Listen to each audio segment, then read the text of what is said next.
Hi, welcome back. Thanks for stopping by. Today is the third part of a three-part series about my favorite tools and notions.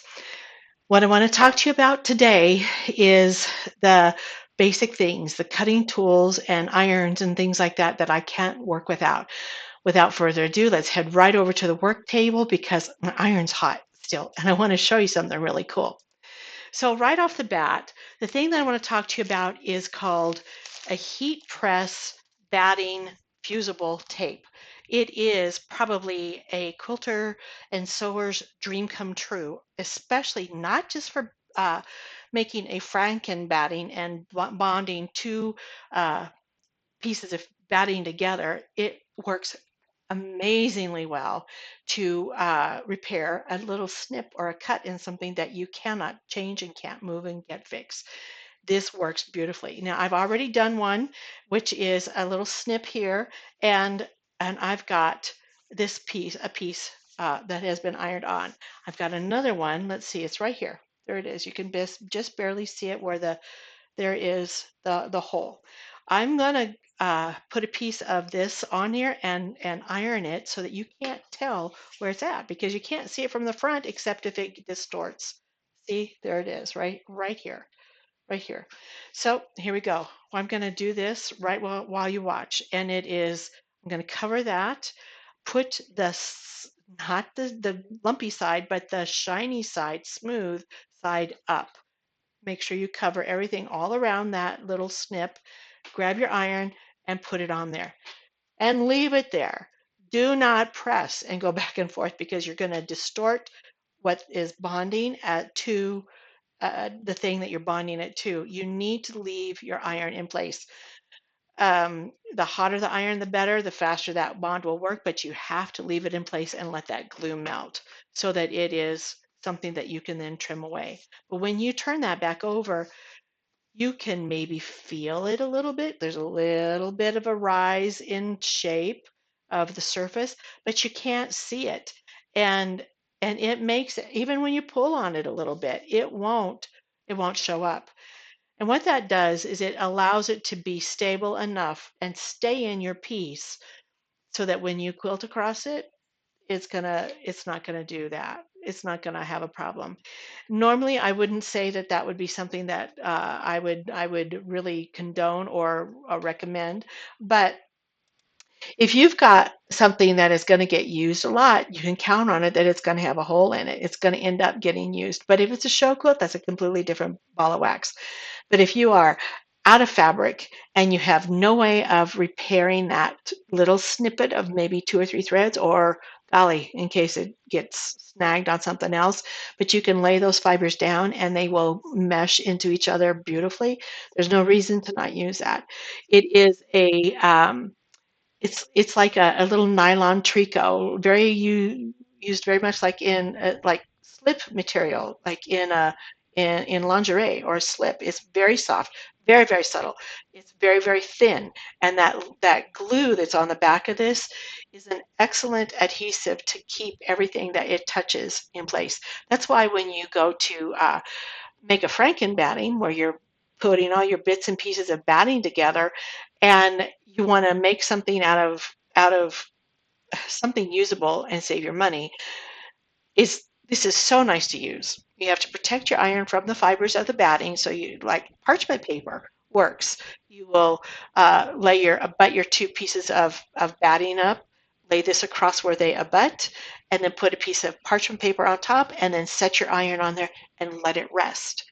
You can push down on it, but don't go back and forth because it'll totally destroy the purpose of what you're doing. But don't leave it on there forever. Obviously, it'll burn it through, but leave it on there for at least 3 to 5 seconds and then pick it up and move it. Don't slide it. Pick it up and move it again and move it again and move it again. I also don't throw any bits of it away. I'm going to take it back to the work table and I'm going to show you how I trim and what I do with that. I am going to then grab my serrated edge blades and I'm going to trim that off. And I will like fold it over on itself so I know where it's loose. There you go. That little bit is worth saving. I definitely have needed something that tiny of a sliver, and I don't throw it away. And so this one over here, I'm going to do the same thing, slide it underneath it so I can find where it needs to, where it's loose, and I can trim it off. Here we go. I just keep getting those serrated blades on something else, but it works really good. Short little snips work beautifully well, and there we are. It works so nice. And all of this is considered scrap, and I put it right back in the bag with the big roll of tape. It's it has saved many quilters and students of mine from tearing their hair out and throwing the whole thing away. But it's a beautiful product. Um, the product will be in the comments below, and I'll show you and teach you more about that as we go. Um, then the next thing that I think every quilter has that absolutely is paramount to their success are their cutting tools. And I'm lining up a whole lot of them, of everything that I use. And I do use a lot of different things, but these are the ones that I use most frequently. Now, this pair and this pair and this pair are all serrated edges. This is an Elan, a little tiny Elan set of scissors, and they are micro serrated on one side. But what I can tell you is that if you can, I don't know if you can see it, but at the very tip of here, I have worn away the serration of this tip. And so they're not nearly as useful for me. I still keep them around because I can still use them, but the very tip of them is gone. My next favorite pairs of serrated edges, blades, scissors are by Karen K. Buckley. Now this is a 4-inch set of it's either 4 or 6-inch, I'm not quite sure, but they are known by their handle size, the handle colors. This is the teal color, and actually this pair is very difficult to find, but you can still get them. Ask your local quilt shop and see if they can get them for you. You can also look on Amazon and anywhere that you can find them. And this is the little 2-inch. They're the smallest ones. And they all come with their own cover over the blades, which I think is very nice because then I'm not going to be jabbing myself or through any projects. But um, they, I've I've managed to lose the scissor, but I have kept the case. I'm hoping that these are going to turn up in a different project someplace, but they are wonderful scissors for cutting around a circle or a shape. So you can cut. So I want to cut over this, and it grips and it doesn't push things in front of you. It allows you to cut a perfect shape. So if I want to cut a circle or an S, I can go and do exactly what I want, and you end up with a beautiful edge. The Even if they're not Karen K. Buckley or Elan or KAI, I think you say it, Kai. There are many different brands of these kinds of micro serrated scissors out there. It doesn't matter. I'm not going to say one brand is better than the other, but the micro serration is key to what I enjoy in my cutting world with tools like this. Then there is this. This is a Fiskars pair of scissors. It is spring loaded. And I have had it sharpened many times. With that screw, I can take them to a scissor sharpener, and I have had these sharpened many times. As long as this spring doesn't break and the lock will hold it closed, I will continue to use these. I think I probably have had these for at least 15 years, maybe more. The new ones have a different shape and probably much different colored handles. But when I am doing a lot of cutting, oh my goodness, I need these because my hands are not going to get worn out. I can use my thumb to press it down. I can use my back fingers to press it down. But regardless, it's much easier to use, and the spring helps keep that in a good motion. My hands are healthier from them. And then this is the next thing that I like, and I have given these away to some of my retreaters at the retreats that I do, and these are lovely little springy little snippers. I keep a pair of these at all of my machines because it will fit right in my hand, and it has a nice gentle little curve on that tip. It's not straight, and it's a nice little snip. They are incredibly sharp, but I use this to clip all of my threads, whether I'm grooming the quilt or I'm clipping my threads after they've come off to the machine or whatever. It's a sweet little hand tool. And this particular brand is, I think these are Havel. Yeah, Havel's number 33010 Havel. But there's lots of different brands out there that have them. But this is a pair, and I've been using this pair for years. And I don't know if I could get it sharpened. It does have a little screw in there that is it can come out. It has a screw slot in there, so it could come out. I could maybe get these sharpened, but they have a curved tip, and I love them. They're wonderful. Such an excellent tool. The next tool that I use that has nothing to do with being sharp or cutting, but it's a little pair of tweezers. They are gooseneck tweezers. These are by Nifty Notions. Again, I'm not going to say one brand over the other, but this little pair of tweezers is what I use to pull threads and papers out of where really, really tiny spots. This pair of tweezers will pinch all the way to the very edge, and that is crucial for what I want to do.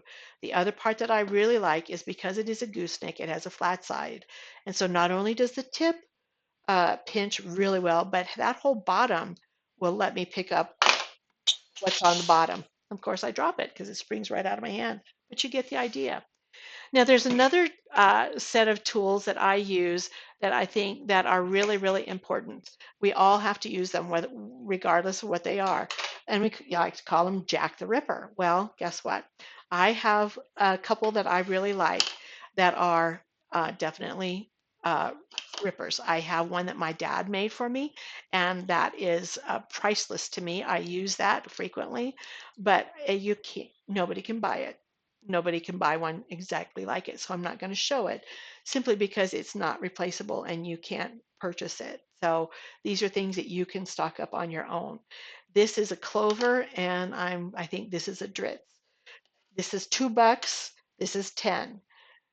This one, when the cap gets so cracked, which is terribly cracked now, when it gets so cracked, it won't stay on. And when this gets dull enough, because they do dull, when the cutting edge becomes dull, I'm not going to feel bad. It has lived its life well, and it can go in the trash very happily. This one is more expensive. It has a little bit more unique thing to it, in that the handle will swivel from the cap. So that you have the cap to allow you to hold on to things however you want. It's kind of pinched in here, so it has a little bit of ergonomic curve to it. It has a lovely thin shaft for getting into small spaces, and I use these a lot. My hands don't get tired when I use them, as long as I am careful to use it properly. It doesn't do you any good to have an ergonomic handle if you don't use it, because it allows you to hold on to it better. And I do like the fact that the cap clips on at the bottom end and then also clips on at the top end. So this little ridge here and here help the cap stay seated so that it travels well. This one, I don't care if it breaks or gets lost, not a big deal. This one I'm a little bit more particular about because I like it so well, but it does serve a good purpose. Now, there's another thing that I use, and oh my goodness, it's kind of scary when you think about it, but these are disposable scalpels. I buy them on Amazon. I thought I was buying the same kind. This is my favorite. This is what came in my second order. I'm not as crazy about these, but it still serves its purpose. And what is kind of cool, it has centimeter marks on here, but they are a number 10 blade, and I think 10 is more in line with the length of the sharp scalpel part, the cutting part. But if I am taking out an entire side of a seam meaning I have to take the binding off of a quilt, or I have a huge area where I am going to be ripping, I will use a scalpel. And the reason that I will use a scalpel is simply that it is incredibly sharp. I don't have to use a lot of force in my hand. I can simply touch the thread with a tiniest bit of pressure and it will cut. If you go into it knowing that this is exceedingly sharp, you're going to be exceedingly careful. And I can be incredibly accurate because that sharp blade goes all the way to the very tip. And this is the area, this little crook down here. I don't know if you can see it, but this little crook right here, this little area gets uh, stays sharpest longest. This area in here begins to wear quickly. The price for these, you can buy them to where they're between 75 cents and $1 each. And if I can spend $1 on one tool and take off the binding of an entire queen size quilt, I think I spent my money well. It is disposable. It comes in its own, every one of them comes in its own individual package. And when it's finished, I will put it into my Sharps disposables bucket that I have in my classroom, and I don't worry about it. I do not put this in my trash. I don't even put it inside of an aluminum can or anything else. It's only disposable through a Sharps container. But I have a classroom, and my ladies bring me all of their dull blades, all of their used and dull and broken pins and needles, and it fills up. So it's another option. You can use something other than a seam ripper, especially if you need something to hold in your hands for a long period of time and you don't want your hands to cramp. It has to be a tool that is sharp enough to do that.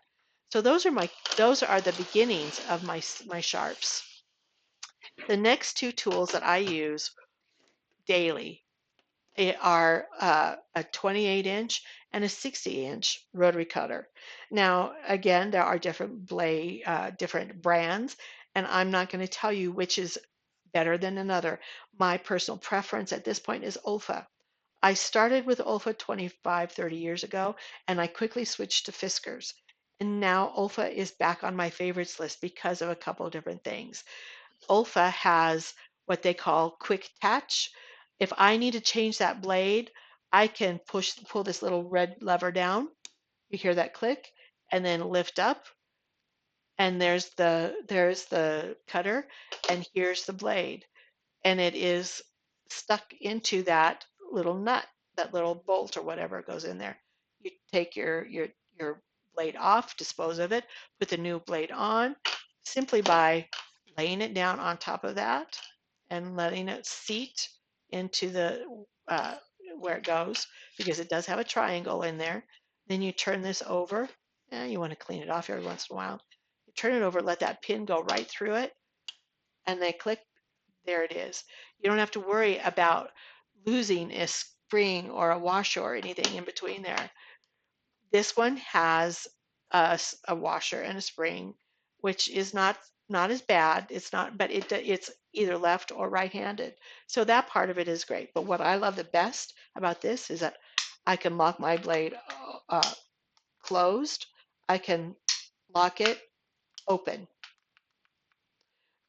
And that's what is I like the next part is, and the other part is that as soon as I lay it down, when I grip it, it opens. When I let go of it, it closes. It's a very easy thing. It doesn't hurt your thumbs so much to open it up, especially when you're using a 60-inch or 60 millimeter. But it's an ergonomic handle, and that's what I like the most. The next thing I'm going to talk to you about is irons. Now, I've already shown you in a previous episode, previous vlog, my little travel iron, my little Oliso travel iron. It's sweet as can be, but that's not the main kind of iron that I want to talk about. And again, I don't have a specific iron that I'm going to say is better than another. And these are not plugged in, so don't be frightened that they're just here. I have a Black& Decker from Walmart for $15, and I have a Rowenta. Now, this Rowenta, when it was brand new, was I think $120. But guess what? I bought this at an estate sale for $4. And I figured, well, if it will work for a month, then I have gotten my money's worth out of it. It has worked for 4 years now, and it's been dropped a couple times. But for $4, it was a steal of a deal, cheaper than my $15 one from Walmart. I have always loved Rowentas, but the secret to having a good Rowenta iron, or any iron, I believe firmly at this point, is I don't ever put water in my irons. I know that you want to have steam, and steam is a good thing. But if unless you are using a high caliber, high costing, professional grade, industrial steam iron, I have never found one that won't eventually start leaking all over your fabrics. And to avoid that, in my home, classroom, and home use, I have stopped putting moisture of any kind in these. If I want it to be wet, I'll use a spritzer. I'll use water, and I'll either spritz the table, the ironing surface, and then the fabric or whatever, and let that be my steam, but I don't put it in my irons. These are too um, uh, hard. They get a lot of hard use, constant use, and I just don't want to be buying a new iron every month, or two or three of them every month. So my $4 iron, and it's heavy. It's very heavy. This is what is on the ironing station that's close to my personal sewing area. And in the classroom, I have this. It's lightweight. It's a little Black& Decker. It's $15. And what's really unique about this is that when you plug it in, you turn it on, it stays on. It doesn't have a timer off. And when I am having a classroom and lots of constant use, that's a wonderful thing because it's hot. It gets very hot. And for $15, it's already been in use for 6 months. I feel like I've definitely gotten my use out of it. At 5 months, it cost me $3 a month to use. If this will last a year, it's been a little over $1 a month to use it at $15. So my vote is to buy an iron and use it as long and use it as let me say that into you in person. My vote is to find an iron, use it till it dies, then go buy something that is cheap, that's affordable, and use it till it dies. Our irons are something that we use all the time, every single day, and they stay plugged in for hours on end. And it's gonna show in its longevity. If you can get an iron to last longer than a year, regardless of how much you paid for it, even if it's 120, if it's 30 or $300, I wouldn't spend that much. But even if it's that much, if you use it every single day and it's on for hours every day, you've definitely got your money's worth out of it for every day. And if it lasts longer than $1 a day for its cost, you have absolutely gotten your money's worth. The big thing that I would say is your iron needs to be reliable. It needs to not spit because it can burn you and it can burn other people around you. It needs to not leak because it can leak residue from whatever you were ironing before, as well as rust and other minerals or things from your water. It can leak that onto your fabric. And if it's in the middle of a beautiful piece of light colored fabric, it's ruined. So it needs to not leak. It needs to stay hot and be hot. And it doesn't do you any good to have an iron that isn't hot enough to do a good job. You must have a hot iron. Um, and it needs to be something that's affordable and replaceable easily. So those are my go-to outlines on how I use irons. But those are, in a nutshell, the things that I use every single day in my sewing world. Oh, there's one more thing. I do use pins. Believe it or not, I do use pins.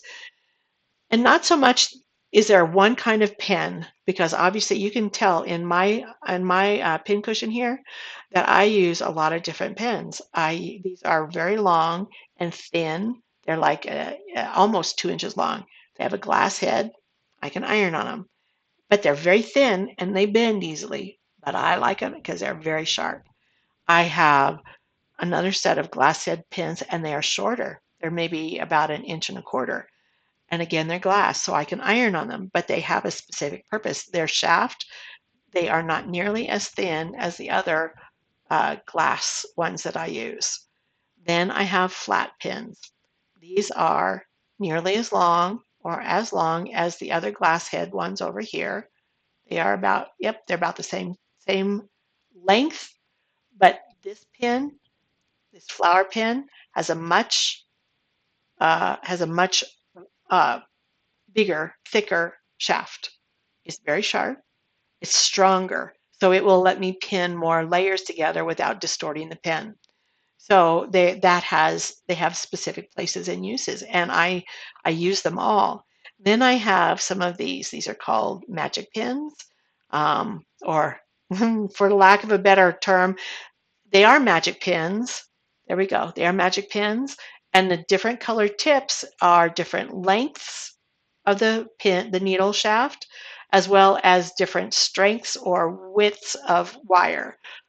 They're very sharp, but the different colors of the tips indicate different things. I obviously like long pins. They are the ones I use the most, but they all have a different purpose. And then there's one thing that I have only a few of them, and that are these are it's wonderful. I really have liked this, but it is a double pronged pin. You can see, there you go. You can never see it's a double pronged pin. Very sharp. It also has a little bit of a bend in it. They come that way. They bend. What I use this for is if I have two seams that I have pressed open and I want them to stay open as I sew over them, I will stick this down and use them on either side of the thread seam so that it'll keep those layers flat. These I like a lot, and I use them as well. I use all of the pins that are in my pin cushion. But the thing that I'll tell you that's even more important than the different pins is what I put them into. This is wool. This is felted wool. And wool is one of the best things that I have found from my pins. I know there's a lot of different pin cushions out there, a lot of different philosophies. Um, the tomatoes, the little tomato with a little string with another thing attached to it. That little thing, that little bud or whatever it is, I think they call that actually a strawberry, has like sandpaper or sand in it, and it is an emery thing. You are supposed to be able to stick the tip of your pin into that little tiny piece and sharpen it or get a burr off of it and then be able to use it. Um, some of them are just like batting or fluff or whatever, but the wool I have found keeps my needles, my pins, anything that I stick into it, they keep it from um, getting even a little bit rusty or uh, having residue on them or anything else like that. This particular one I've had for at least 6, 7 years, maybe longer. And it's still, you can tell I used to use this side of it, and then I transferred all my pins over to this side, and pretty soon I'll transfer them over back to this side, simply because I want there to be the same kind of use. And as time goes on, then it does have a little, every once in a while, I lose a little bit of a thread there. And I just snip that off, and it'll continue to be done. But it's wool. If you can go to the Salvation Army and get an old wool coat or jacket, suit jacket, or anything off of the rack for a few bucks. Literally, you put it in the washing machine and shrink it and get those fibers to felt together, then cut it into strips, roll it into a thing, and sew it across here at the edge. And you have created wonderful, wonderful pin cushions. It's important to have a pin cushion that not only is a good place to put your pins, but a great place to care for your pins as well. I used to use a magnetic uh, uh, pin cushion or a pin base, and it was magnetic and it was great. I loved it. But pretty soon there's dust and there's lint that acquires on there, and then that surface of the magnet thing used to get a film on it because things would attract to it, and I would start to feel like my pins were a little bit kind of grungy. They didn't feel good, and they didn't move through my fabric nicely. And except when you have a bend or a burr on the tip of of one of these pins, Every time that I have been using this for the 6, 7, 8 years that I've been using it, never have those pins felt like that at all, ever. So a good pin cushion is really a good tool as well. Be mindful of those things. Everything costs money. So whatever you use that will preserve it the longest is going to be your best friend. So there you go. That's the stuff that I use on an everyday basis that I love, and I will go to the ends of the earth to promote because they're worth learning about. I'd love to hear your comments and thoughts, things that you use. I'd love to try out some of your ideas if you'll put them in the comments below. Um, but come back again. There's going to be more. I can't wait to see you again. Thanks so much and have a great day. Bye bye.